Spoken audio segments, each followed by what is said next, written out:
Olá, meus alunos do segundo ano, estamos de volta e hoje vamos estudar sobre pirâmide, certo? Nos vídeos anteriores, nós aprendemos como calcular, nós aprendemos as propriedades e conceitos, certo? Do cálculo de área e volume de prisma e hoje será de pirâmide. Então, vamos lá. Bom, o que são pirâmides? São poliedros formados pelos segmentos de reta que ligam um polígono a um ponto fora do plano que contém esse polígono. No caso aqui, esse é o ponto, certo? Que é fora, que contém esse polígono. Bom, nós podemos agora identificar as partes da pirâmide, digamos assim, certo? A base, o polígono usado na definição de pirâmide. Nesse caso aqui, a base ela é quadrangular, certo? E uma diferença do prisma é que no prisma existem duas bases, na pirâmide, apenas uma. Bom, as faces laterais, certo? Que são essas aqui, né? Enfim, são as laterais. As arestas laterais, que são esses segmentos que ligam cada face lateral. A aresta da base, tá? Que são essas retas, né? Que formam a base, a face da base. Os vértices são os pontos de encontro de duas ou mais arestas. E o vértice mais especial, digamos assim, é o vértice da pirâmide, que é o ponto fora do plano que contém a base da pirâmide, certo? E a altura da pirâmide. A altura é a distância do vértice da pirâmide até o plano que contém a sua base. Então, a altura é que sai do vértice da pirâmide até a sua base. Então, essa daqui é a sua altura, certo? Bom, podemos perceber também a secção transversal, certo? Que é a interseção de uma pirâmide com um plano paralelo à sua base.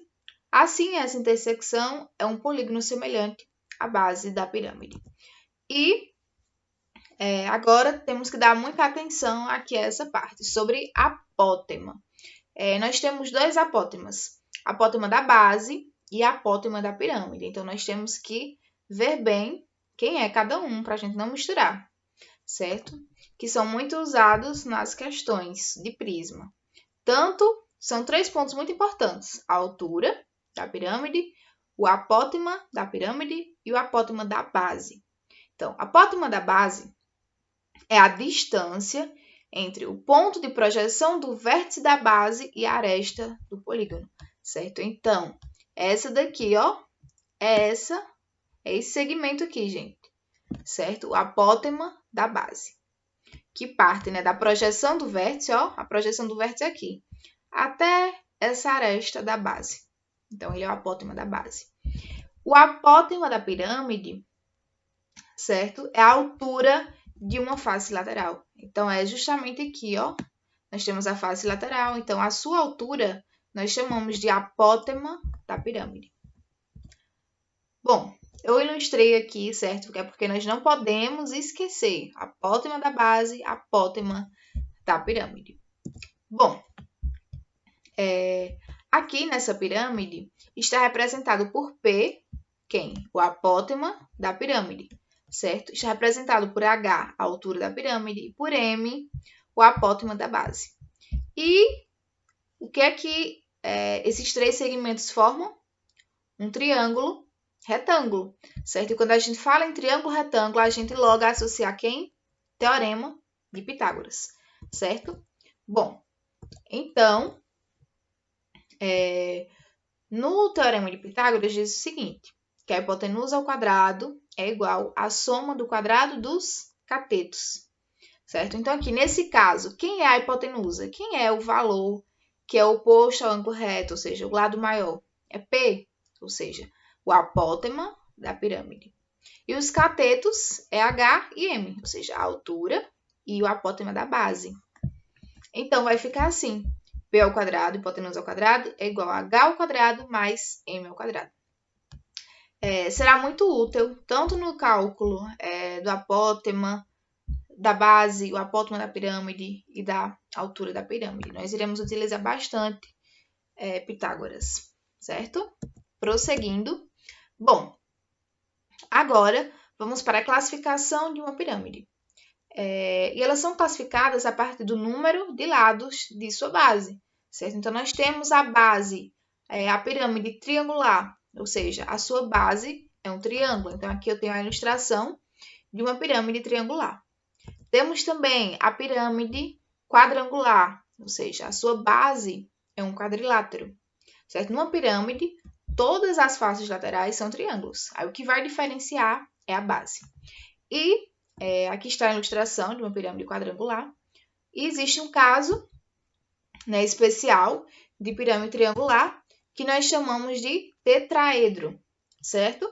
Que é quando é formado, todas as faces dessa pirâmide são triângulos equiláteros, ou seja, todos os lados são iguais, certo?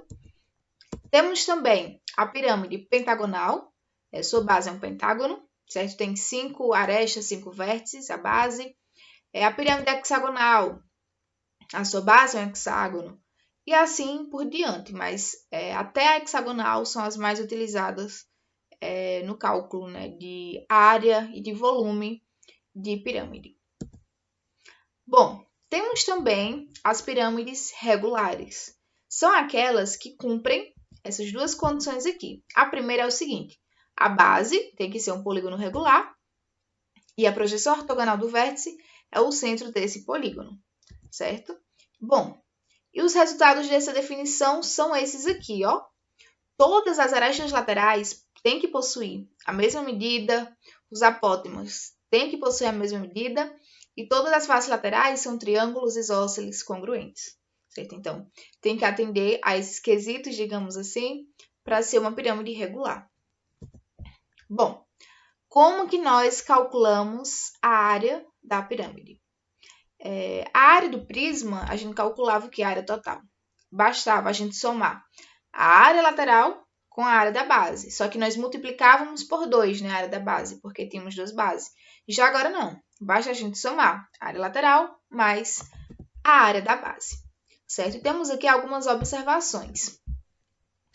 Perceba que na pirâmide temos uma única base, como eu já falei, e a área lateral é sempre triângulos, né? Então, é a fórmula de área que a gente nunca pode esquecer como calcular a área de um triângulo, que é base vezes altura dividido por 2, certo? Porque toda a área lateral de toda a pirâmide são triângulos, não é verdade? Então, porém, nem sempre na questão vai dar o valor da altura. Então, nós vamos usar Pitágoras, né? Como nós já vimos anteriormente, certo? Bom, agora o volume da pirâmide.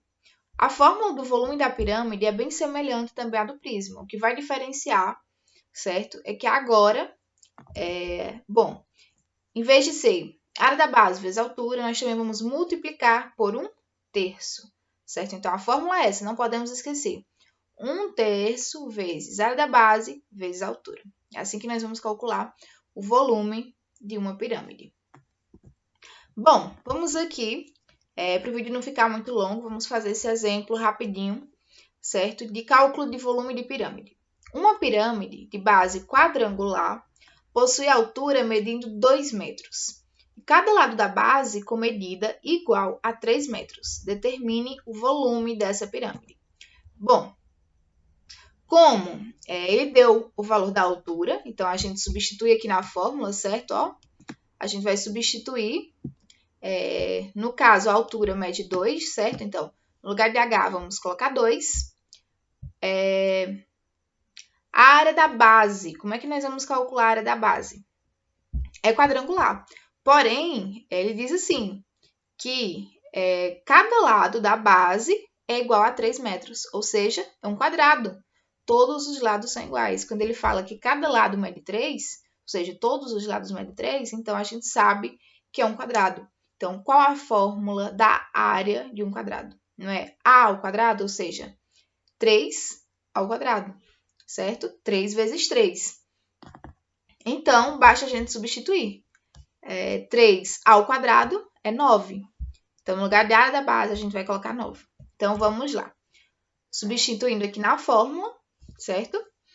Então, 3 vezes 3, como eu já falei, que dá 9, vezes 2, que é a altura dividido por 3. O 3, que é dessa fórmula aqui, tá, gente? Que é da fórmula.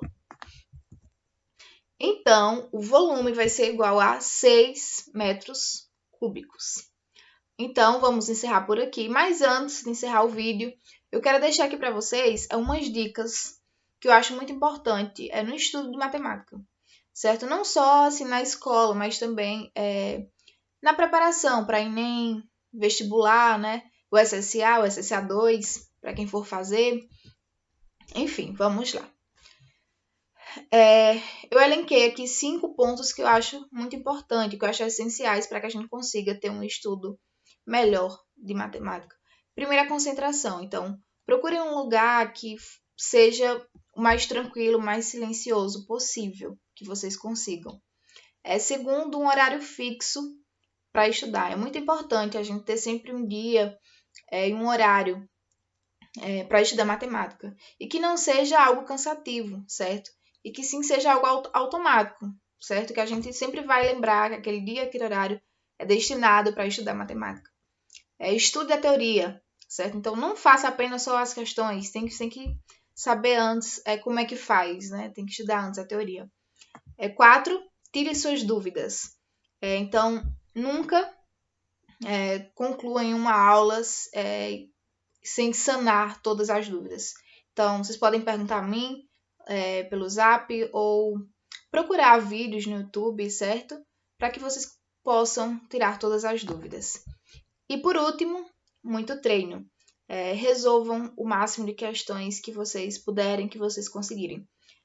Matemática requer realmente bastante treino, bastante conta. E é isso. Vamos encerrar esse vídeo por aqui. Um grande abraço.